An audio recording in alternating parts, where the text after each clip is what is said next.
stick to our few minutes. I think everyone is aware that what is happening in Palestine is a genocide, and that the state of Israel committing this genocide is an apartheid state. And that apartheid state was like this with apartheid in South Africa. I think we know that there's now over 38,000 people recorded dead. There's many more, because when the bombs fall and the houses collapse, people are still buried under the rubble. There are thousands of people just missing because they keep telling the Palestinians to move, to evacuate. They give them a few hours. There's nowhere safe to go to. People move. They just try to go with what they can carry somewhere else. Bombs are falling there too. It's unbelievable. It is really, really watching a genocide. If you see on the television news or on the internet, it is a genocide, and it is being committed by an apartheid state. And I think there's a lot more we can say. There's famine now setting in because they are not allowing in food or water or medicine, disease, starvation. There's over 70,000 children, orphans, children that are going to grow up, their parents, having watched their parents being killed by bombs falling, by soldiers that are also just shooting, committing massacres in safe places or supposedly safe places. Most of the hospitals now have been bombed and the staff killed, directly shot at, shooting to kill hospital workers, journalists, so they try to stop us to see what is going on. There is so much more to say, and this is just Gaza, this is just one part of Palestine. They are also at the same time in the other part of the occupied Palestine, again, highest number of deaths through soldiers and illegal settlers.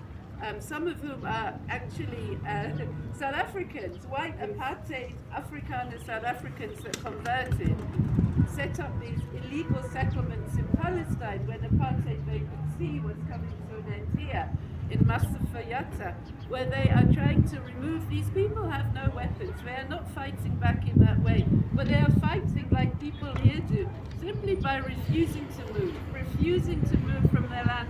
They come and they bulldoze the buildings like this, they bulldoze them. The people are now living in caves. They are refusing to give up their land. They are the indigenous people, it is their land, and they're living under occupation. But why should we care? I mean, it's not, obviously we should care because we're caring people, and when we see and hear things like this, we care. But we should care because it has a direct impact on us and the issues we're discussing here. Because it's not charity, it's not that we are somehow better and we're going to be able to give or solve problems in that way. We're mutual partners in pursuit of freedom, and we won't achieve the freedom that people here are talking about, and the kind of communities and structures that we want to build here, if we're not aware, if we're not in solidarity with the Palestinian people. And just one example, now we have this minister, this misogynistic, racist, Zionist-supporting minister of sports, arts and culture, Gaten McKenzie. Last year, he went to Israel. He came back filled with propaganda, telling us that our water problems can be solved because Israel has the best water technologies, and if we allow these water technologies, people to come here, this is going to help us solve our water crisis. It's rubbish. It's absolute rubbish. These water companies are these start-up small things. They haven't even tested half of the stuff on scale. Funded by the apartheid Israeli state precisely to come and sell stuff to people in our continent. It's not just in South Africa, but particularly they have a strategy for Africa. And so we have to be aware of this when we, it affects all of the issues, our daily bread and butter issues as well as being in solidarity because it's we're mutual partners in pursuit of freedom. Another thing is, if we allow the sports minister to continue to allow South Africa to play sports, which we do, Orlando Pirates wanted to play it, and they chose to, it was a friendly game, so they didn't even have to meet them in a competition a couple of years ago. Our government said nothing.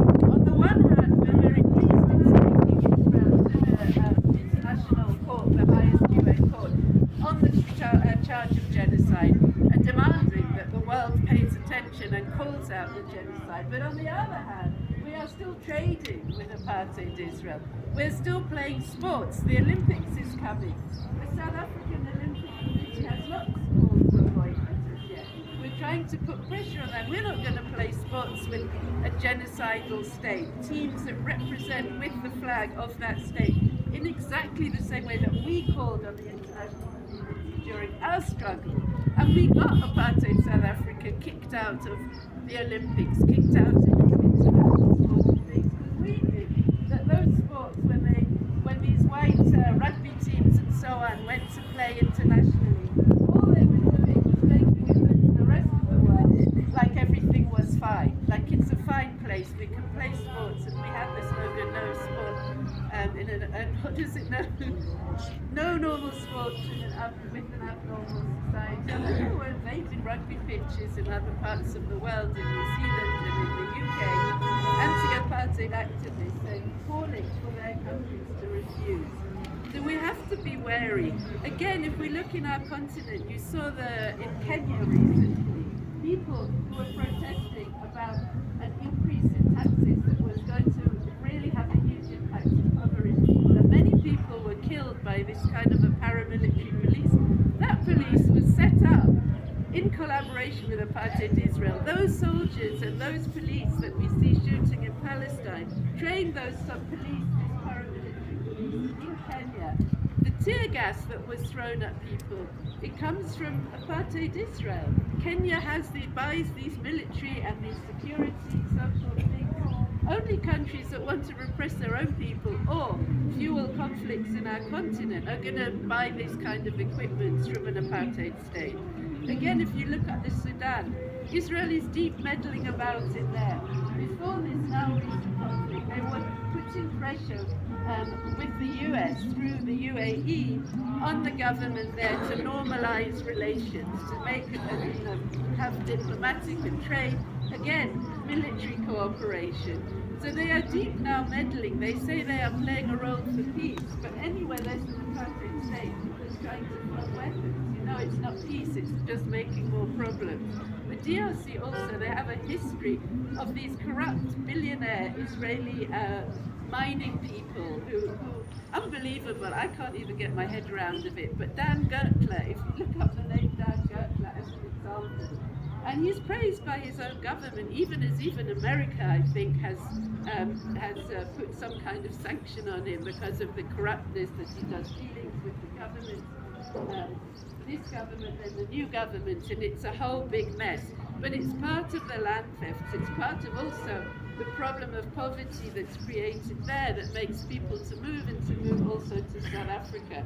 So these are just some of the reasons why I think we need to stand in solidarity with the Palestinian people, because it is the correct thing to do, as people around the world are doing, millions marching in the streets around the world. But also because of the relationship apartheid Israel has had.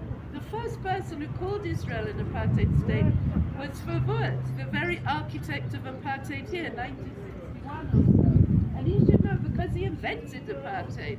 So if he says so, I think we can be pretty sure. They also have perfected apartheid in a way. It's way worse in many ways than it was here. But some of the things directly they collaborated on, the nuclear bomb that South Africa had under apartheid, Israel has nuclear weapons and they collaborated together on that. So also the other thing is that as people have